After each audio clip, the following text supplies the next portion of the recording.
In this problem we have a mass sliding along a frictionless surface, and then it encounters a spring, and it compresses the spring until it comes to rest. And we're going to try to find the maximum compression of the spring.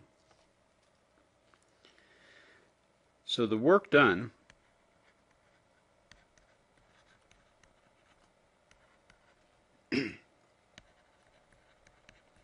on the block is going to equal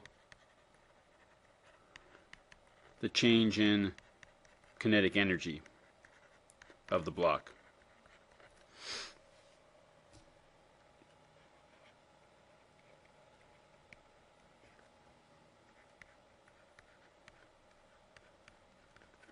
The work done by the spring equals the change in kinetic energy.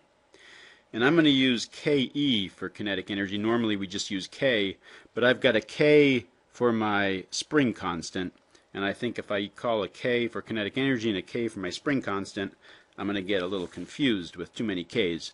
So I'm going to use the double symbol Ke for kinetic energy. So a spring, the force for a spring is a constant times the displacement, Kx, where K is the spring constant. And the work done by the spring, the work done by any force, is the integral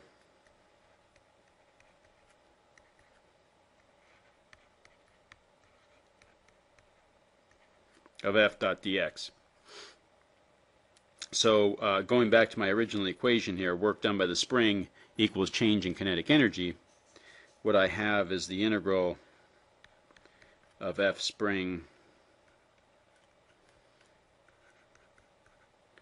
dot dx is equal to delta kinetic energy.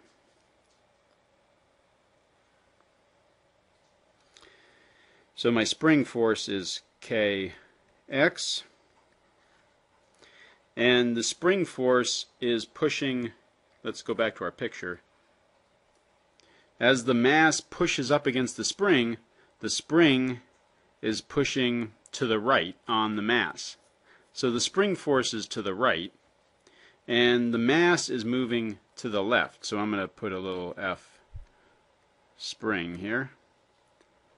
That's to the right, and the mass is moving this way. Delta x is to the left. So when I take a dot product between those two vectors, I get a -1. So the magnitude of my spring force is Kx, dx is dx, and the cosine of the angle between them gives me a -1. And this has to equal K final, kinetic energy final, minus kinetic energy initial. So the initial kinetic energy is 1/2 mv squared. The final kinetic energy is 0 because it comes to rest. So I integrate, K is a constant, it comes out. The integral of x dx, I've got a -1 out here. The integral of x dx is x squared over 2, and that has to equal minus Ke initial. So what I end up with is x is the square root of 2 times the initial kinetic energy over the spring constant. And that's kinetic energy. This is the spring constant. And so I can plug those numbers in. Kinetic energy is 1/2 mv squared. The spring constant is K. I can plug in those numbers and I get 5, 6 squared, 500 square root, 0.6 meters. It's the maximum compression of the spring when the block comes to rest. In part B, they say what happens, when the maximum compression is 0.15 meters, what's the maximum velocity that we can have? If we don't want the compression to be more than 0.15 meters, what's the maximum velocity we can have?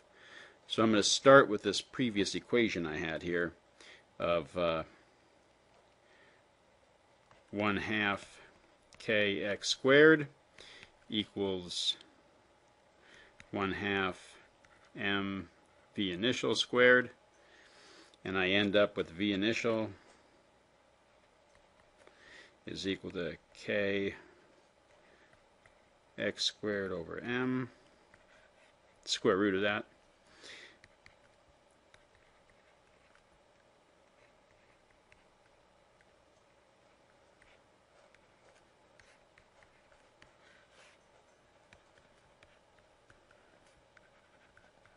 I get 1.5 meters per second.